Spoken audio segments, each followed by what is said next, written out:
Good morning बच्चों, सभी नवी के छात्रों को नमस्कार। त्रिभुज की जो जानकारी अपन शुरुआत में ली थी, तो उसके बाद अभी त्रिभुजों की सर्वांग समता। किसी एक रेखाखंड को दूसरे रेखाखंड पर रखने पर यदि वे एक दूसरे को पूर्णतः ढक लेते हैं तो वे दोनों रेखाखंड सर्वांग सम कहलाते हैं। मतलब सर्वांग सम रेखाखंड कहते हैं उसको। उसी प्रकार किसी कोण को उठाकर दूसरे कोण पर रखने पर भी परस्पर पूर्णतः ढक लेते हैं तो वे कोण सर्वांग सम होते हैं। उसी प्रकार एक त्रिभुज को उठाकर दूसरे त्रिभुज पर रखने पर वे परस्पर पूर्णतः ढक लेते हैं तो वे दोनों त्रिभुज सर्वांग सम होते हैं। वो दोनों त्रिभुज सर्वांग सम होते हैं, ऐसा कहा जाता है। वह यदि त्रिभुज ABC तथा त्रिभुज PQR सर्वांग सम हो तो उसे त्रिभुज ABC सर्वांग सम त्रिभुज PQR इस प्रकार दर्शाते हैं।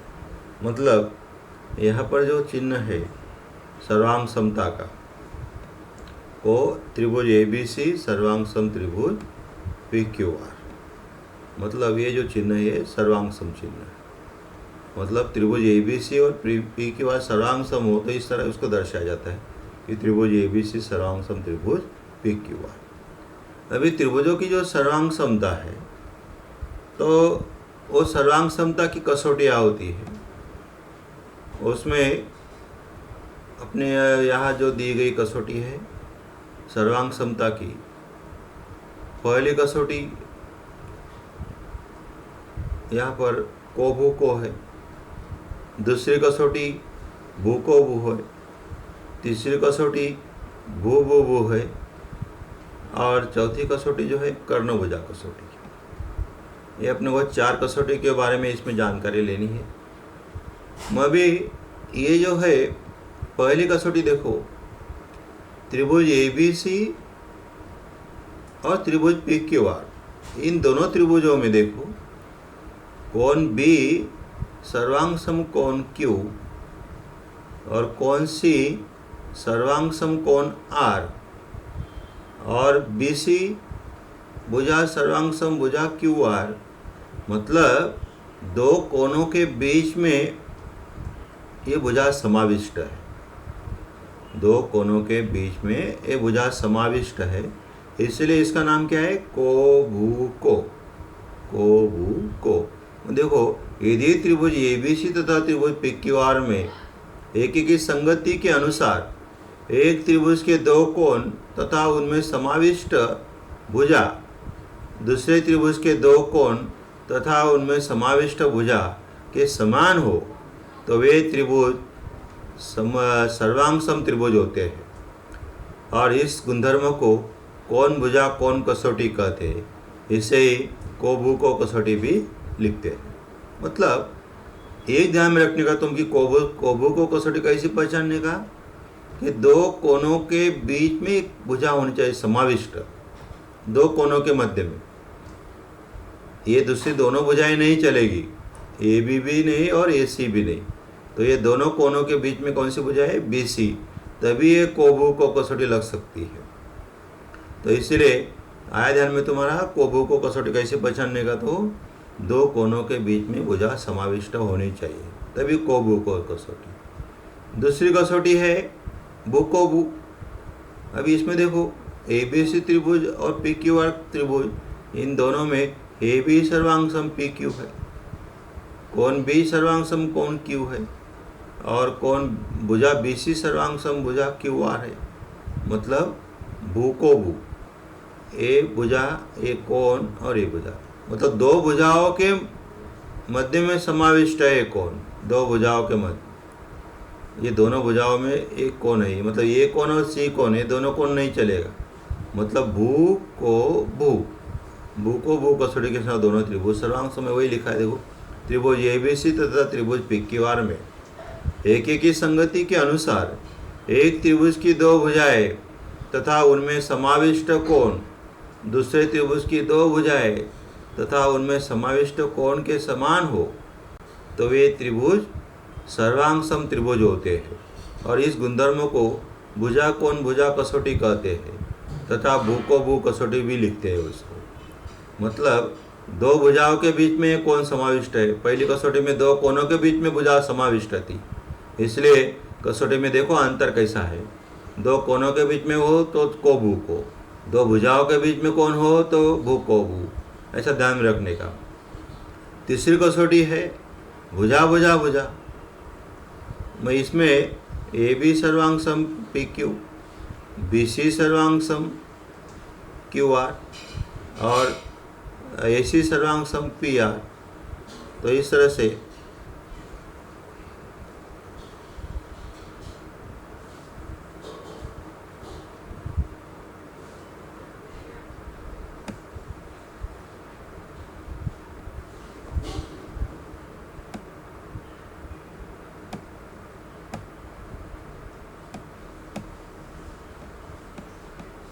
तो तीसरी जो कसौटी है भू भू भू कसौटी, तो इसमें ए बी सर्वांग सम पी क्यू है, बी सी सर्वांग सम क्यू आर है और ए सी सर्वांग सम पी आर है।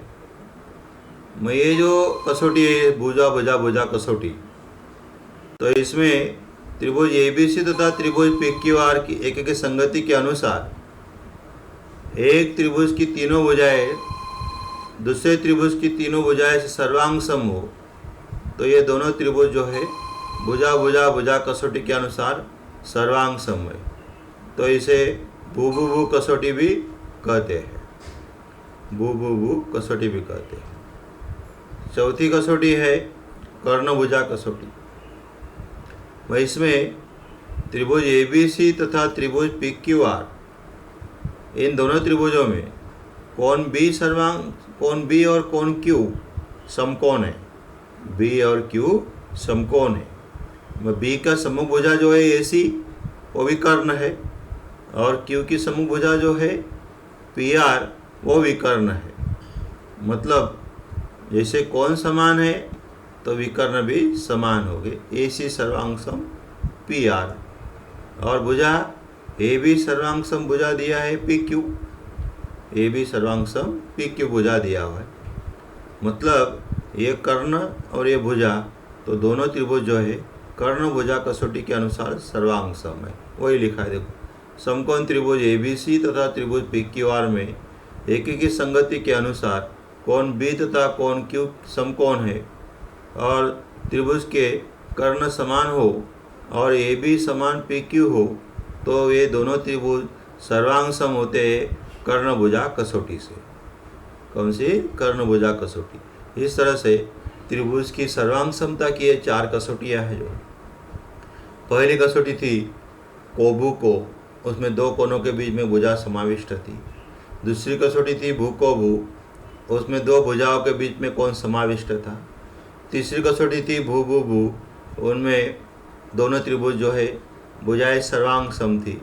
और चौथी कसौटी थी कर्ण भुजा, उसमें समकोण की भुजा कर्ण थी और एक भुजा सर्वांग सम थी। मतलब कर्ण भुजा कसौटी से दोनों त्रिभुज सर्वांग सम। इस तरह से ये चारों कसौटियाँ अपन जो है त्रिभुज की सर्वांग समता की कसौटियाँ है, ये समझ में आता है। चलो आगे। अभी प्रश्न संग्रह जो 3.2 है, नीचे दिए गए प्रत्येक उदाहरण में त्रिभुज की जोड़ियों के सर्वांग सम घटक एक जैसे चिन्ह से दर्शाए गए हैं और प्रत्येक जोड़ी के त्रिभुज की कसौटी के आधार पर सर्वांग सम है।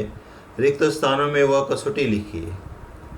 अभी यहाँ पर चार आकृतियाँ जोड़ी दी गई है।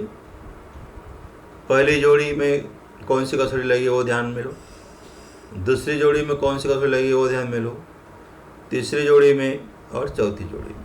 अभी प्रत्येक जोड़ी के बारे में अपन जानकारी लेते हैं। पहली जोड़ी में देखो, इसमें ए बी के समान पी क्यू है, बी सी के समान क्यू आर है और ए सी के समान पी आर है। मतलब तीनों भुजाएं जो है और दूसरे त्रिभुज की तीनों भुजाएं ये सर्वांग सम है। मतलब कौन सी कसौटी लगेगी? भुजा भुजा भुजा। तो देखो उसका पहले का आंसर लिखा है भुजा भुजा भुजा। दूसरी आकृति का निरीक्षण करो, उसमें एक्स वाई सर्वांग सम एल एम, एक्स वाई सर्वांग सम एल एम, वाई जेड सर्वांग सम एम एन और कोण वाई सर्वांग सम कोण एम। दो भुजाओं के बीच में कोण है, दो भुजाओं के बीच में कोण है, तो कौन सी कसौटी लगेगी? कौन सी? भू को भू बराबर, भू को भू, मतलब ये देखो दूसरे का आंसर लिखा, भू को भू। अभी तीसरा बताओ तुम, तीसरा में क्या समान है? बराबर कोण P के समान कोण S और कोण R के समान कोण T बराबर, और भुजा PR सर्वांग सम भुजा ST बराबर। मतलब दो कोनों के बीच में भुजा है, दो कोनों के बीच में भुजा है, तो कौन सी कसौटी लगेगी? कौन सी? को भू को बराबर, यही लिखा देखो तीसरा, को भू को। बहुत सरल है। चलो चौथा बताओ। अभी चौथे में इतना कोई कठिन नहीं। चौथे में देखो कोण एम, हाँ कोण एम सर्वांग सम कोण टी बराबर, और एल एन सर्वांग सम पी आर बराबर, और एल एम सर्वांग सम पी टी।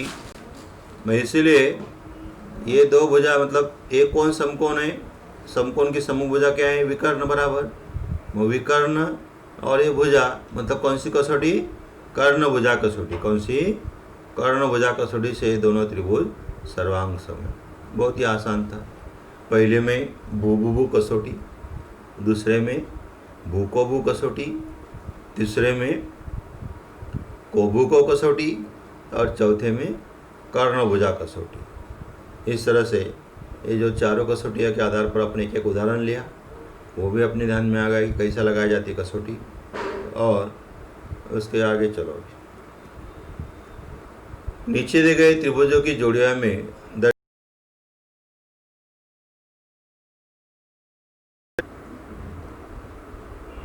जो प्रश्न अपन अभी देखा उसके उत्तर जो है आकृति बनाकर इस तरह होंगे। नीचे दिए गए त्रिभुजों की जोड़ियों में दर्शाई गई जानकारी का निरीक्षण कीजिए।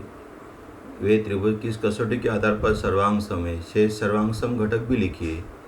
आकृति में दर्शाई गई जानकारी के आधार पर त्रिभुज ABC तथा त्रिभुज PQR में कोण ABC सर्वांग सम कोण PQR, मतलब B कोण सर्वांग सम कौन सा कोण? Q कोण, और BC सर्वांग सम QR, रेख BC सर्वांग सम QR, और कोण ACB सर्वांग सम PRQ, ACB मतलब C कोण, सर्वांग सम PRQ मतलब R कोण। तो ये दोनों त्रिभुज जो है कौन सी कसौटी के अनुसार सर्वांग सम है? दो कोनों के बीच में भुजा है, कौन सी कसौटी?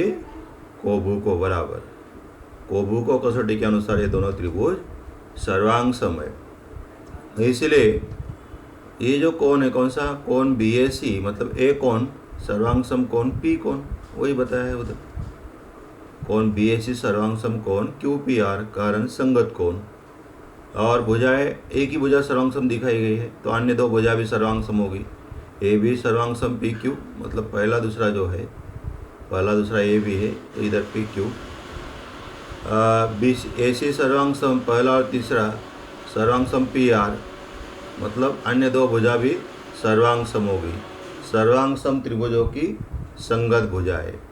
इस तरह से ये दोनों त्रिभुज जो है को भू को कसौटी के अनुसार सर्वांग सम है, और अन्य जो कोण और भुजा है वो भी सर्वांग सम है। तो इस तरह से कसौटी अपने को ध्यान में आई तो बहुत ही आसान है हल करना। चलो आगे, आकृति में दर्शाई गई जानकारी के आधार पर त्रिभुज PTQ तथा त्रिभुज STR,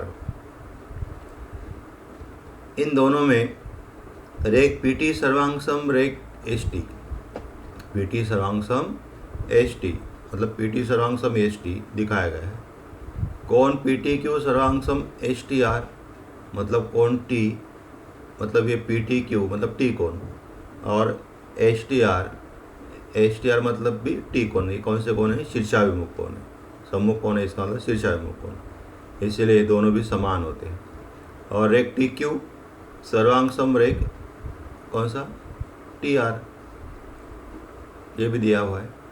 तो ये दोनों त्रिभुज जो है कौन सी कसौटी लगेगी? दो भुजाओं के बीच में कौन है? कौन सी कसौटी? भू को भू, बराबर। भू को भू कसौटी के अनुसार ये दोनों त्रिभुज जो है वो सर्वांग सम है। तो दोनों त्रिभुज सर्वांग सम है तो कौन टी पी क्यू सर्वांग सम टी एस आर, मतलब ये जो पी कौन है इसके समान टी एस आर मतलब एस कौन, ये समान है कारण संगत कौन, सर्वांग सम त्रिभुजों के संगत कौन।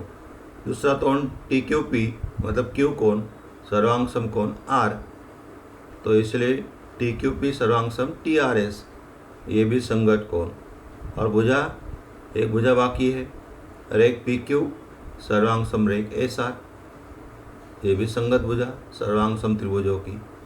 मतलब यदि अपने को कसौटी ध्यान में आई तो इतना कोई कठिन नहीं है, खाली कसौटी समझ में आना जरूरी है। और वो कसौटी जो है बहुत ही आसान है।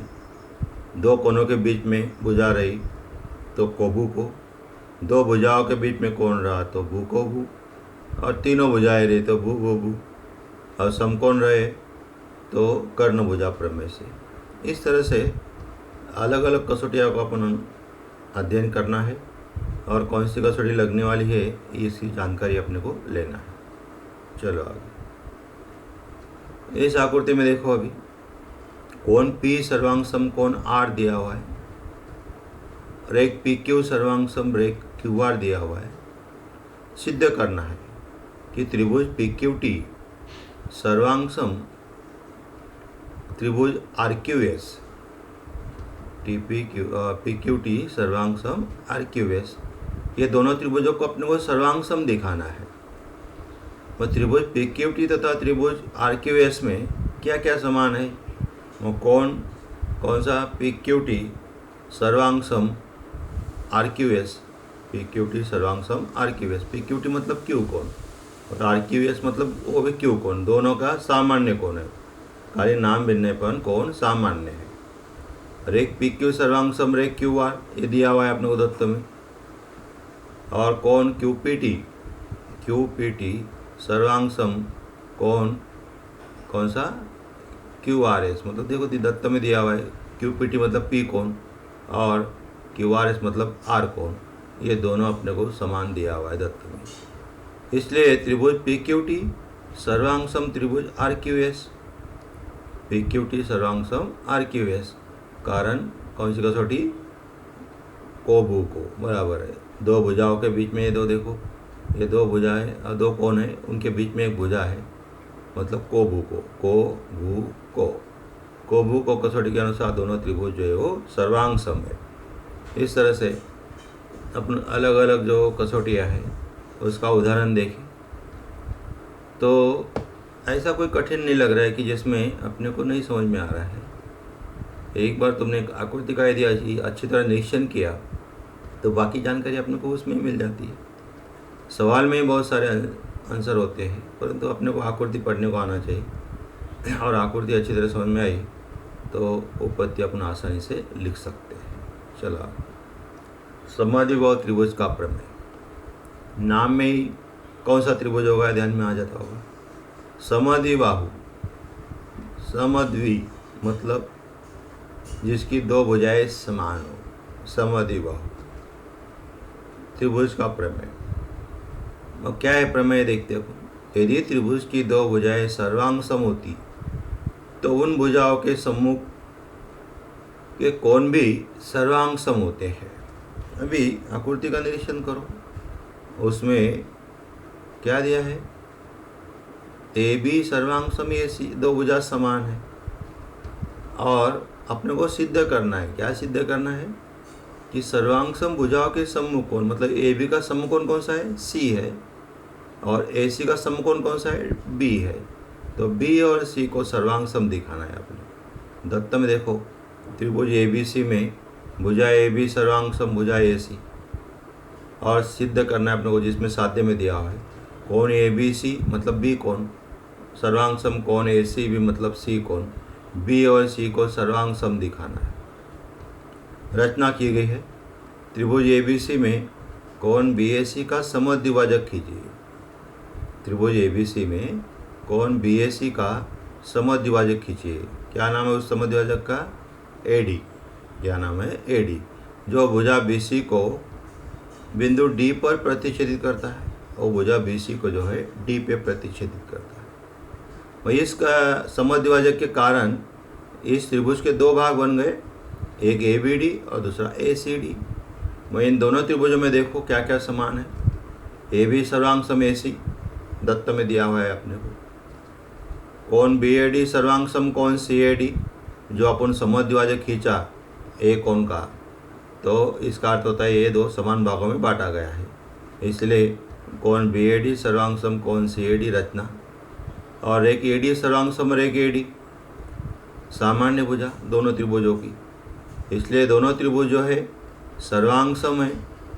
अभी इसमें जो है ये एक भुजा और ये दूसरी भुजा, और दो भुजाओं के बीच में ये कोण है, मतलब कौन सी कसौटी लगेगी फिर, दो भुजाओं के बीच में कोण रहा तो भू को भू बराबर, कौन सी कसौटी, भू को भू।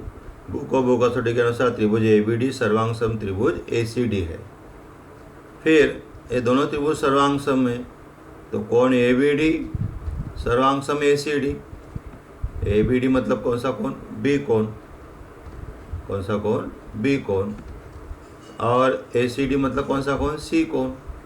मतलब B और C समान है, कारण संगत कोण है वो त्रिभुजों के।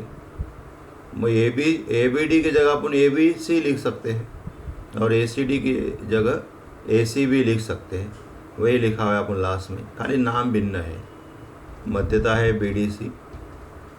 मतलब इस तरह से अपन दोनों त्रिभुजों को सर्वांग सम दिखाया। मतलब समद्विबाहु त्रिभुज का जो प्रमेय बहुत ही आसान है। इसमें जो दिया गया था अपने को AB सर्वांग सम AC, मतलब दो भुजा समान दी गई थी और सिद्ध करना था कोण B सर्वांग सम कोण C।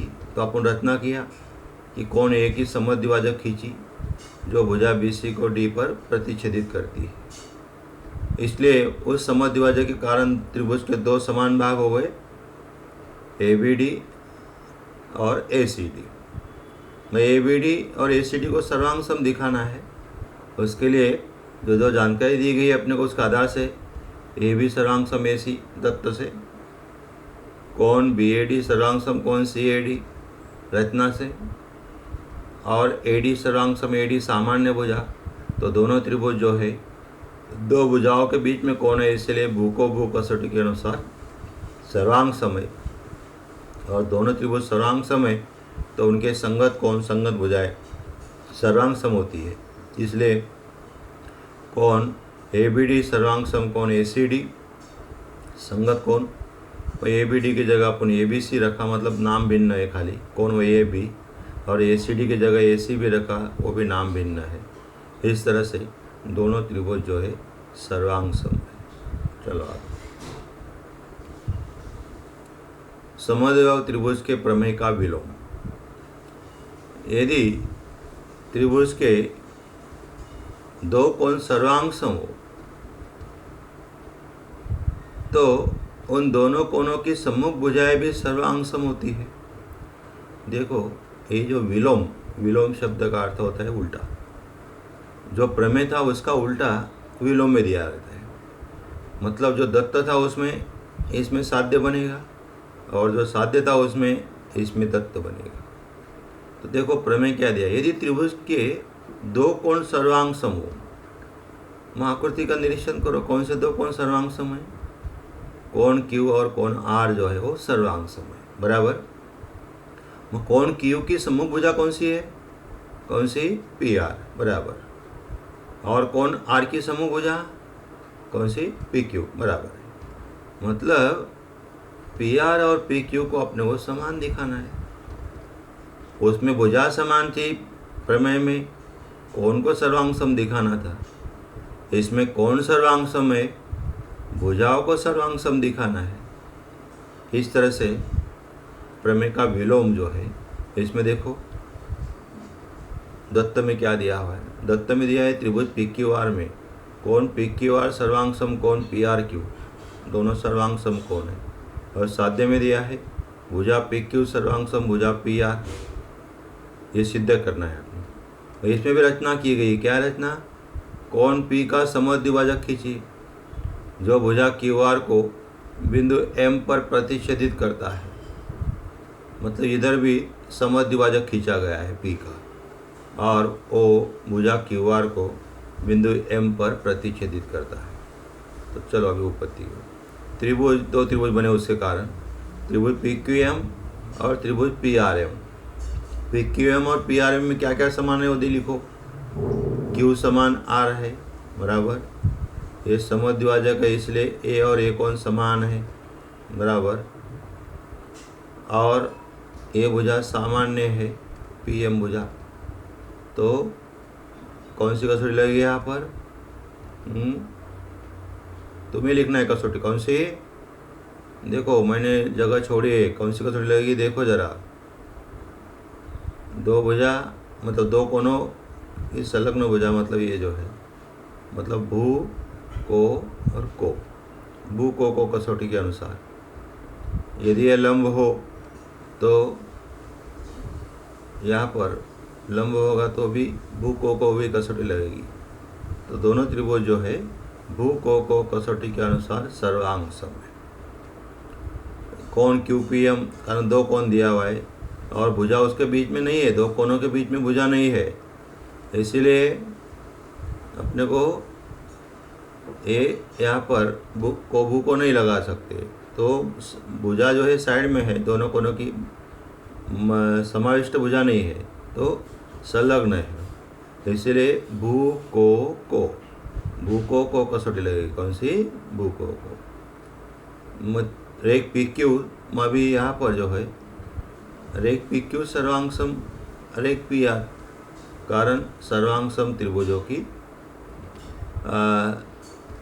सर्वांग सम त्रिभुजों के ये जो कोण है, दोनों त्रिभुज सर्वांग सम है तो उसकी संगत भुजा भी सर्वांग सम होती है। तो रेख पी क्यू सर्वांग सम रेख पी आर। तो इस तरह से ये प्रमेय यहाँ पर ये सिद्ध हुआ। मतलब प्रमेय और विलोम ये दोनों में अंतर समझ में आया होगा तुम्हें। उसमें भुजा समान थी, कोणों को सर्वांग सम दिखाना था। इसमें कोण सर्वांग सम थे, भुजाओं को सर्वांग सम दिखाना है। तो इसमें भी रचना किया, उसमें भी रचना किया था। उसमें कोण ए का समद्विभाजक खींचा था, इसमें कोण पी का समद्विभाजक खींचा, और समद्विभाजक खींचने के बाद दो कोणों में इसका विभाजन हो गया। दोनों कोणों को समद्विभाजक होने के कारण दो त्रिभुज बने, और दो त्रिभुज दोनों को सर्वांग सम दिखाया अपन। और कौन सी कसौटी लगाई? भू को। इसलिए भू को कसौटी के अनुसार दोनों त्रिभुज सर्वांग सम है, तो उनके संगत कोण भी, संगत भुजा भी सर्वांग सम होगी। तो संगत भुजा कौन सी? उसकी पी क्यू और पी आर, दोनों भी सर्वांग सम होगी। इस तरह से ये जो प्रमेय अपन सिद्ध किया। चलो आगे। यदि किसी समकोण त्रिभुज के न्यून कोण 30, 60 तथा 90 हो तो 30 की समूह भुजा की लंबाई में कर्ण की आधी होती है। तो अभी ये जो समकोण त्रिभुज है, न्यून कोण 30 तथा 60 हो, मतलब त्रिभुज में तीनों कोणों का माप 180 होता है। यदि एक कोण समकोण हो तो अन्य दो कोण न्यून कोण हो सकते हैं, क्योंकि एक समकोण मोला तो 90 अंश का हो जाता है और अन्य शेष कोण जो है वो भी 90 अंश के होंगे। तो इसलिए दोनों का योगफल 90 होता है, मतलब वो दोनों न्यून कोण होते हैं। 90 से कम रहा तो न्यून कोण। तो अभी ये 60 और ये 30 दिखाया गया है। तो 30 की समूह भुजा, ये जो 30 कोण है इसकी समूह भुजा कौन सी है? A B. कौन सी है? A B. ए बी जो है वो विकर्ण की आधी होती है। ए बी जो है वो विकर्ण की आधी होती है। रचना ए बी रेखाखंड को डी तक बढ़ाओ। ए बी रेखाखंड को डी तक इस प्रकार बढ़ाओ, ये देखो डी तक इस तरह बढ़ाओ कि ए बी और बी डी समान हो, ए बी और बी डी समान हो, और रेख डी सी खींचो, रेख डी सी खींचो। ये रचना की गई है। और त्रिभुज ए बी सी तथा त्रिभुज डी बी सी में, ये दो त्रिभुजों में देखो, ए बी सर्वांग सम डी बी, ए बी सर्वांग सम डी बी। कोण ए बी सी सर्वांग सम कोण डी बी सी, कारण प्रत्येक समकोण, प्रत्येक समकोण ए बी सी सर्वांग सम डी बी सी। और रेख BC सर्वांग रेख BC जो है वो सामान्य भुजा है। त्रिभुज ABC सर्वांग त्रिभुज DBC। अभी इसमें देखो ये कोण और ये कोण और ये भुजा, परंतु यहाँ पर समकोण है, यहाँ पर समकोण है, ये कोण भी है, ये कोण, दूसरा कोण और तीसरा कोण, और एक भुजा अपन सामान्य दिखाई गई। तो क्या आएगा? को भू को कसौटी के अनुसार दोनों त्रिभुज सर्वांग सम है। मतलब दो भू को भू यहाँ पर दिखा है, भू को भी आएगा, ये भुजा, ये कोण और ये भुजा। भू को भू के अनुसार ये दोनों त्रिभुज सर्वांग सम है। सॉरी, को भू को नहीं आएगा, कारण भू को भू कसौटी के अनुसार दोनों त्रिभुज सर्वांग सम है। भी दोनों त्रिभुज सर्वांग सम है, इसलिए कोण BAC सर्वांग सम कोण BDC, BAC सर्वांग सम BDC।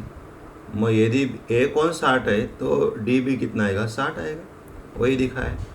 तो कोण BAC 60 है तो कोण BDC भी 60 आएगा। और त्रिभुज ADC में कोण DAC बराबर कोण ADC बराबर कोण ACD बराबर 60 अंश त्रिभुज के तीनों कोणों के मापों का योग। त्रिभुज ADC समबाहु त्रिभुज होगा, त्रिभुज ADC समबाहु त्रिभुज होगा। ये देखो त्रिभुज ADC कारण यहाँ पर ये जो कोण है ये 60 है, ये भी 60 है, तो ये भी 60 आएगा। वो त्रिभुज के तीनों कोणों का माप यदि 60 अंश होगा तो त्रिभुज ADC क्या होगा? एक समबाहु त्रिभुज होगा, और समबाहु त्रिभुज है इसीलिए उसकी प्रत्येक भुजा जो है वो समान होगी। AC बराबर AD बराबर DC, परंतु AB बराबर 1/2 AD कणापुर रचना किया हुआ है, AB के समान BD खींचा हुआ है, तो AB जो है AD का आधा होगा। AB बराबर होना पे AC, AD और AC समान है। ये देखो AD और AC समान है, कारण ये समबाहु त्रिभुज है। तो ये जो है ये प्रमेय भी बहुत ही आसान था। समकोण त्रिभुज में न्यून कोण 60 तथा 30 और 60 हो तो 30 के समूह भुजा कर्ण की आधी होती है। अपन क्या किया इसमें? अपने को सिद्ध करना है कि AB जो है वो AC का आधा है, AB जो है वो AC का आधा है। रचना किया अपन कि AB के समान BD खींचा, और BD खींचने पर यहाँ पर AB बराबर BD हो गया और DC को जोड़ दिया। फिर दो त्रिभुज मिल गए ABC और CBD। ABC और CBD इन दोनों त्रिभुजों का सर्वांग सम दिखा है। AB सर्वांग सम BD रचना से कोण ABC सर्वांग सम कोण DBC कारण प्रत्येक समकोण, और रेख BC सर्वांग सम रेख BC सामान्य भुजा। तो दोनों त्रिभुज जो है सर्वांग सम है भू को भू कसौटी के अनुसार। वो दोनों त्रिभुज सर्वांग सम है, इसीलिए BAC कोण सर्वांग सम BDC। BAC 60 अंश है तो BDC भी कितना आएगा? 60 अंश आएगा। इसीलिए A 60 D 60 तो C भी आएगा 60। त्रिभुज के तीनों कोण समान हो तो एक समबाहु त्रिभुज होता है, और समबाहु त्रिभुज है तो समबाहु त्रिभुज की तीनों भुजा भी समान होती है। तो AC बराबर AD बराबर DC, परंतु AB जो है AD का आधा है, AB जो है AD का आधा है कारण रचना से, और AD और AC समान है तो इसलिए AB जो है AC का भी आधा होगा। इस तरह से सिद्ध हो जाएगा। धन्यवाद।